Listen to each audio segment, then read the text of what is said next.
Hello, CROM here, and today we'll be inking one of my Instagram posts, pencil sketches, and I'll be also talking about freelance life. So for those of you who follow me on Instagram, you know I've been working on ink drawings of Dark Souls and some of the characters and final bosses from it. So today we're looking at I think it's called a Capra demon. Now my disclaimer here is I'm not a Dark Souls player.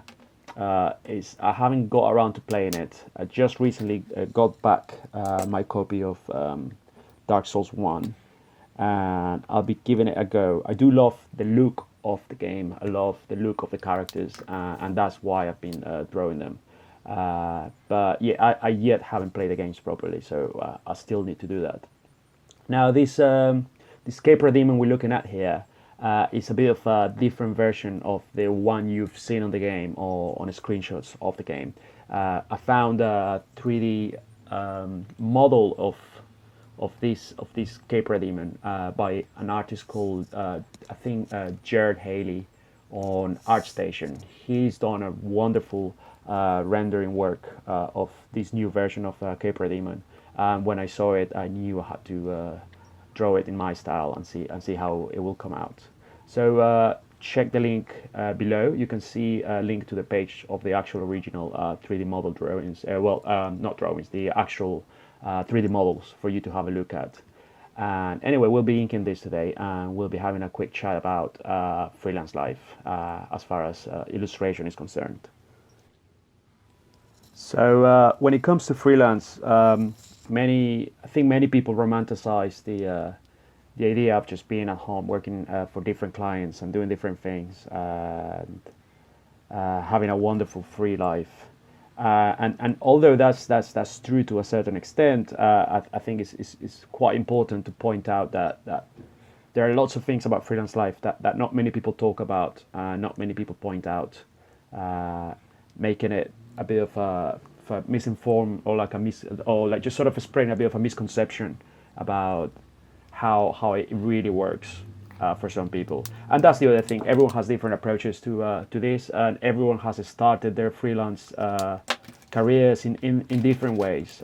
Some people have actually just come out straight from uni and gone into freelance work. I mean, I've known people, they just come out of uni and then they get a client, and then from there it just sort of snowballs into a full-on freelancing career, which is great. And if that's the case with you, if that's something that's happening with you, then great. I do always say, if you're doing if you're doing a course at university, college, don't wait for it to come to an end before you start looking for work. I think the best attitude to have is to search for work while you're at university. Search for the kind of jobs you want to get. Just imagine that you're not at uni. Imagine that uni is just like a part-time job that you have, and your real job is to start getting clients as a freelancer.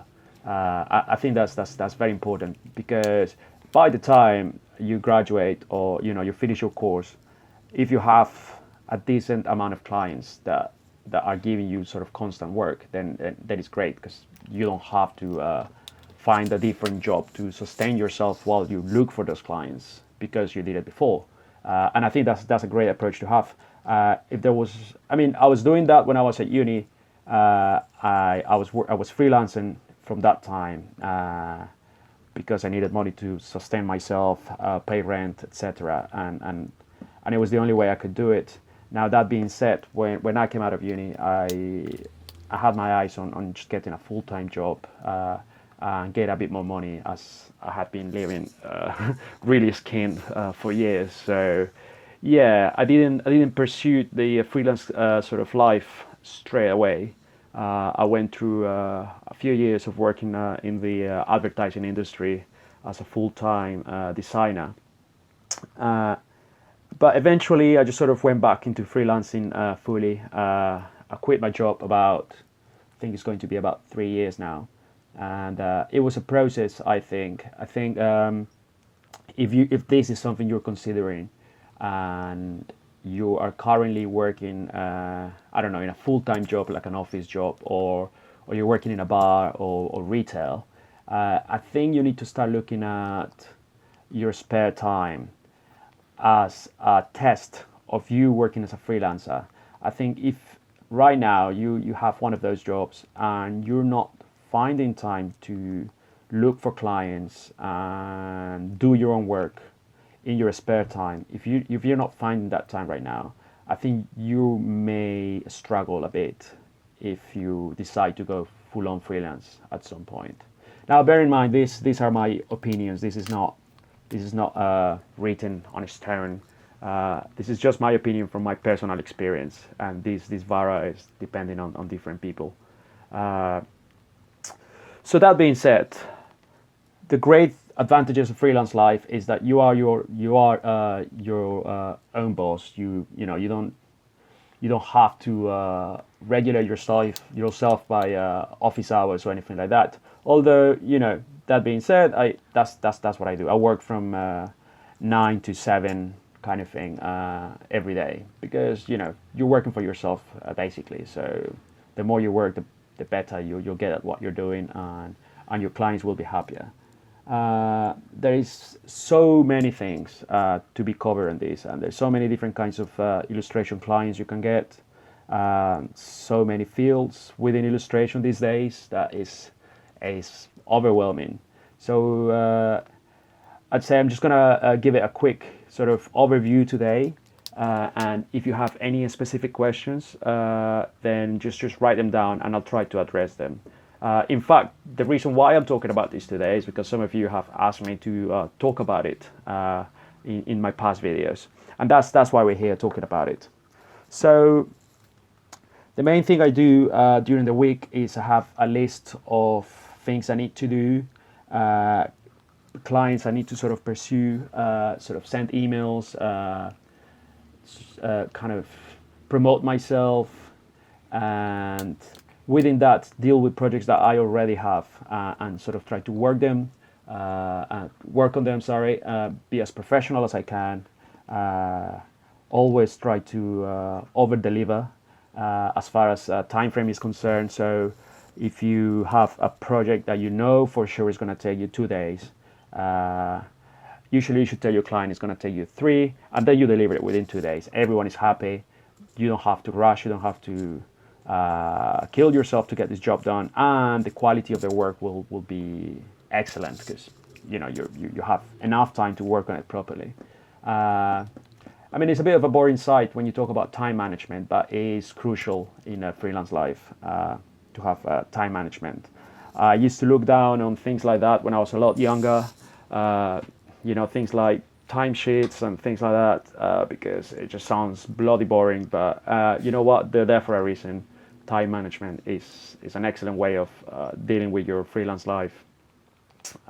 If you haven't got any clients, or you're starting from zero, and you need to do something, there are two sort of ways, two paths that you can take, I think. And one of them is people will start working on anything as long as they get paid for it. And we all tend to fall for these kind of things. And I'm not saying it's a bad thing. I'm just saying you get less and less control over the things you're doing. So, for example, you'll get a job for a wedding invitation. But you love drawing demons, that's your thing. You love drawing demons, and you love drawing guys in armors and swords. So clearly, wedding invitation is not something that you want to be doing. But if someone is giving you money, you feel like, okay, well, I need to take this because I need to start doing freelance work. So sometimes it will be really hard to say no to these things. And I'm not saying go out and say no to these things. If it's something that you don't mind doing and you feel like you'll benefit from it, then go ahead. But I've heard many other freelancers talking about this, and I have to agree with them, where if you haven't got the clients that you want, or clients that you think will lead you to what you want, then the best client to have is yourself. So if for some reason, if what you want to do is, I don't know, comic book covers, or game design, or character design, that's the kind of work you want to get. So as your own client, you need to set yourself briefs and jobs that will deliver that kind of work. And you need to treat it that way so you can finish the projects and then have them to show to people. And I've known an incredible amount of illustrators who have started off just by doing projects for themselves of the stuff they want to do, and then eventually someone notices what they're doing. I mean, the other side to it is, and this goes without. I mean, this is pretty obvious these days. You need social media. I mean, I think we're pretty lucky being in a time where we can do these things and we don't have to be in the middle of a city, or we don't have to be near the people who give the jobs. Now we can just be at home posting this stuff online, and people will pay attention to it. If you're constant, if you're good, or if you're passionate about what you're doing, people will notice this. And I've also noticed that we're very impatient these days, and people make it seem very easy online. Like, oh yeah, I just posted I don't know, 2 illustrations, and the next day everyone loved me and everyone just followed me online and love my work. And you know, in most cases that's just not how it happens. That's just not the case. So be patient, be consistent, and don't let lack of attention online discourage you, or you know, lack of clients, because that's the hassle. You know, that's the excitement of it. I think when I went into full-time work, that was one of the things I missed the most about freelance life. That sense of achievement when you get a client, or that sense of well, not survivalism, but that sort of sense of having to wake up every day and look for something new, or trying to find that client that you want. That was very exciting to me. And in a full-time job, that's not present as much. You know, you go, you do your job, and you get paid. And yeah, and there are certain factors that will show you how. There are certain factors within a full-time job that give you that sort of rush, that will give you that excitement. But it's not for everyone. And in full-time work, that wasn't there for me. And I miss the hassling. I miss the having to think, oh, I want to get this client, or I want to go for this person, or I want to get hired to do something like this. And I find that very, very exciting. And some people don't. Some people find it very stressful, having to think about, how to get a client, or having to make enough money for the month. Whether, in a full-time job, you know how much you're getting paid by the end of the month, and that's about it. So those are a few things for you to consider when looking into freelancing. I think once you're settled, I think things are very not easy, but they're not difficult to maintain. If you have a solid list of clients that give you jobs every now and then, it's just a matter of being disciplined and just expanding from there. Usually when I talk about these kind of things, I talk about the game Risk, world domination, because whenever we play it, whoever has Australia, and if you've played this game, this is a board game, by the way. If you've played this game, you know what I'm talking about. If they're giving you, or you've ended up in the part of the map that is Australia. Sorry, this is a really obscure reference if you haven't played Risk. Australia is this tiny bit, the country, but in the map, in the game, where you can place your troops, and it's a very small territory in the game that doesn't give you much resources, but it's very well protected. Not many people try to fight for it because it's hard to get to it, but you can grow very slowly from it. And I always think about that when I think about clients or big steps in my professional life. It's like you just need a small base, a very small bit that is constant, that is stable, for you to work your way from there and grow. And in Risk terms, take Asia or the rest of Europe.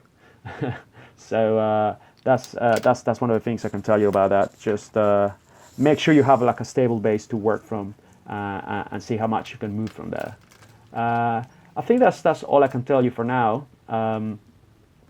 As I said, if you have any questions or anything that you feel like I could cover for you, let me know, and I'll try and do it in the next video. Anyway, here is the Capra Demon, all inked and finished. Then let's just remove the paper, and you can see the pencil sketch below it, and that's that. And this is what I post on Instagram, and people seem to like it, and I enjoy it very much. So yeah, well, thanks for watching the video. And yeah, please subscribe and comment and like and spread the word. And obviously, the more people watch this, the more I'll be encouraged to keep on taking the time to make the videos for all of you. Yeah, thank you. Bye.